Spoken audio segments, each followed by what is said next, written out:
Hi சொந்தங்களே! திரும்பி fake news start ஆயிடுச்சு.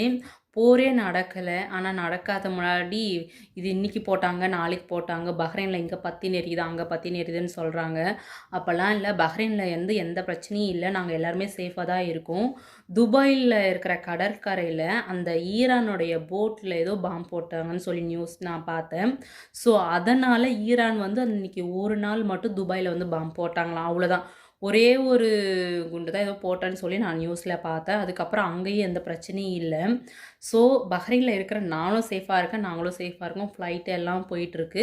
இன்னும் ஒன்னும் ஃப்ளைட்டோட ரேட்டு தான் கொஞ்சம் ஹையா இருக்கு. மத்தபடி எல்லாமே ஓகே தான். அந்த நியூஸ் பார்க்கும்போது எனக்கு எப்படி இருந்துச்சுன்னா, ஐயோ! ஆண்டவனே ஊருக்கு போற பிளான் பண்ணியிருந்தனே! இந்த நேரம் பார்த்து இப்படி ஆயிடுச்சேன்னு சொல்லி ரொம்ப கஷ்டமா இருந்தது. அதுக்கப்புறம் டீட்டெயிலா கேட்கும்போது இந்த மாரி இஷ்யூன்னு சொன்னாங்க. ஸோ குவைத்தில பிரச்சனை இல்ல, கத்தார்ல பிரச்சனை இல்ல, பஹ்ரைன்ல பிரச்சனை இல்ல, சவுதியில பிரச்சனை இல்ல. துபாயில அன்னைக்கு ஒரே ஒரு நாள்ல தான் அந்த மாரி பிரச்சனை இருந்தது. ஸோ அந்த இடமும் சால்வ்ன்னு நெனைக்கிறேன். சால்வு தான். இப்ப எந்த பிரச்சனையும் இல்லாம நார்மல் லைஃப் எப்படி போயிட்டுருக்கோ, அதே மாரி போயிட்டுருக்கு. அங்கங்க பெரிய பெரிய பில்டிங் முன்னாடி வந்து இங்க இருக்கிற ஆர்மி வந்து சப்போர்ட் பண்றாங்க.